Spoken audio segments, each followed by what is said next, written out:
ఎప్పుడైనా ఆలోచించారా, మన భూమి ఒక్కసారిగా 5 సెకండ్ల పాటు తిరగడం ఆపేస్తే ఏమవుతుందో? వినడానికి కేవలం 5 సెకండ్లు మాత్రమే అనిపించవచ్చు, కానీ ఆ 5 సెకండ్లలో జరిగే విపత్తులు మనిషి చరిత్రను పూర్తిగా తుడిచిపెట్టేస్తాయి. ప్రస్తుతం భూమి ఈక్వేటర్ వద్ద గంటకు 1670 కిలోమీటర్ల వేగంతో తిరుగుతుంది.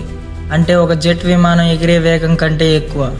మనకు ఈ తిరగటం ఎందుకు అనిపించదంటే మనమంతా గాలి, సముద్రాలు అన్నీ కలిసి అదే వేగంతో కదులుతున్నాయి.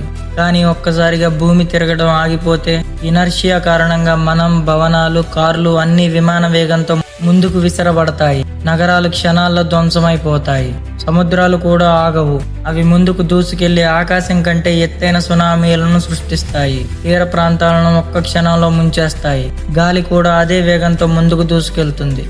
ఇది శబ్ద వేగాన్ని మించి సూపర్ సోనిక్ గాలులుగా మారి అడవులు, పర్వతాలు, నగరాలను నేలమట్టం చేస్తుంది. కేవలం 5 సెకండ్ల తర్వాత భూమి మళ్లీ తిరగడం మొదలైనప్పటికీ అప్పటికే బిలియన్ల ప్రాణాలు పోతాయి.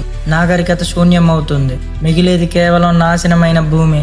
శాస్త్రవేత్తల ప్రకారం ఇది సాధ్యం కాని సంఘటన అయినప్పటికీ జరిగితే భూమి ఆకారమే మారిపోతుంది. ధృవాల వద్ద కొంచెం సమతలంగా ఉండే భూమి మరింత గుండ్రంగా మారుతుంది. సముద్రాలు మొత్తం రీఆర్గనైజ్ అవుతాయి. అలాగే మ్యాప్స్ అన్నీ మారిపోతాయి. కానీ ఒకవేళ భూమి శాశ్వతంగా ఆగిపోతే అప్పుడు ఒకవైపు ఎప్పటికీ సూర్యుడి వేడి కాల్చేస్తుంది, మరొక వైపు ఎప్పటికీ చీకటిలో గడ్డ కట్టుకుపోతుంది. మధ్యలో చిన్న ప్రదేశంలోనే జీవం కొనసాగుతుంది.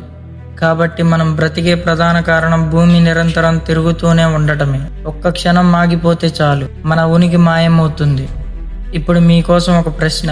ఒకవేళ భూమి ఒక్కసారిగా తిరగటం ఆపేసి సూర్యుడి వైపు నెమ్మదిగా పడిపోతే ఏమవుతుంది? కామెంట్స్లో చెప్పండి. ఇలాంటి వీడియోస్ చూడాలంటే ఛానల్ని సబ్స్క్రైబ్ చేయండి.